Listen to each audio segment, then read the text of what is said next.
Hey, how's it going? It's time for Stevie Rocks. Hey, kids, rock and roll, rock on. Well, it's day 13 of my 100 albums. And today is one. There used to be, I want to tell you this little story. There used to be a show on TV years ago, back in the 70s, called The Midnight Special. It was a very cool show. I don't remember what day it was on. I want to say Friday night. It was on late, like 11:30, and they would always have bands on. Usually, current bands and oddball bands I never saw before.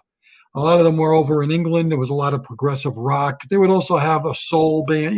It was a good music show. It was hosted by Wolfman Jack, the Midnight Special, and it was fun. And they had bands on. I watched it religiously. I loved it. I loved it because you see, you got to remember back then there was no MTV, there was no VH1, there were no videos, no YouTube, no internet.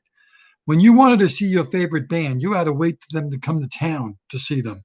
You probably didn't even know what band members looked like unless they were on the album cover. And some bands they didn't have an album cover that showed the members, so you didn't really get to know them until you saw them live.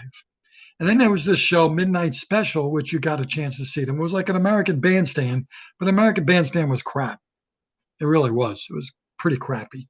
That was like AM radio crap. Midnight Special was cool. So I put on Midnight Special one night, Friday night in the 70s, because I was religiously watching it. And I saw the weirdest thing. It actually frightened me. It was Genesis. Guy comes out with bat wings on and black cape with makeup. And he starts singing. And he was like moving like, Watcher of the skies, watch out. This is the end of man's long universe. And he's like moving around like it was it was frightening. The music was intense. The vocals were amazing. The words were like alien, otherworldly, I think is the word. I immediately got scared and fell in love with Genesis. Next day, I went out and bought Genesis Live because that was the album that was out. Loved it. Loved it.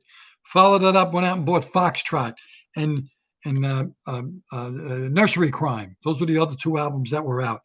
This was Peter Gabriel's Genesis. I call it that because he really was the centerpiece of the band. Genesis was known for having incredible concerts.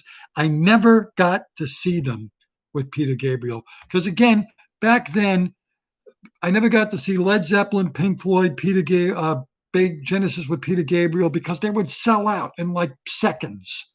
And there was no internet. You couldn't call for tickets. You couldn't buy tickets online because you had to wait online at the local A&S store where there was a Ticketron, and you had to wait to get tickets for a concert.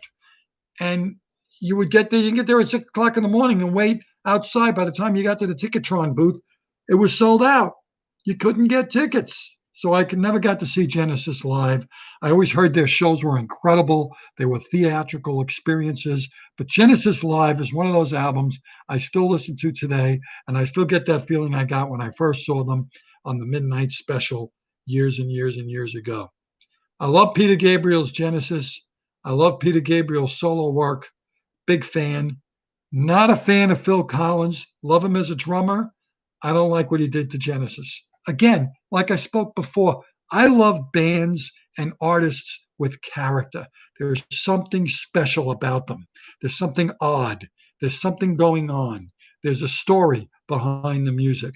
As soon as they lose that character, that story, that oddball behavior, they become commercial. They get hits. They sing love songs. I lose interest. Genesis had character. They had a concept. There was something going on. It was extremely interesting, and I loved it. I loved it. I love that band. I love this album. It's a great album to get if you're not familiar with Genesis in the Peter Gabriel days. It's very different from what you heard from Phil Collins, the Phil Collins days. Uh, Watcher of the Skies, Get 'Em Out by Friday, Return of the Giant Hogweed. You see what's going on here. The Knife, terrific album, really terrific. And it's one of those things I regret never being able to see them live. But, I've seen a lot of things. I've done a lot of things.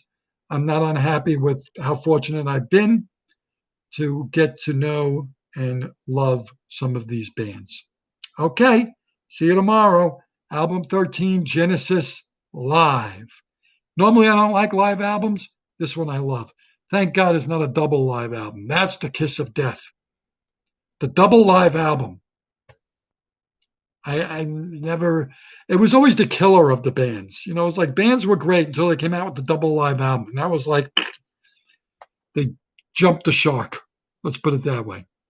All right. It seemed to happen a lot. Please don't come out with a double live album. Bye-bye. See you tomorrow.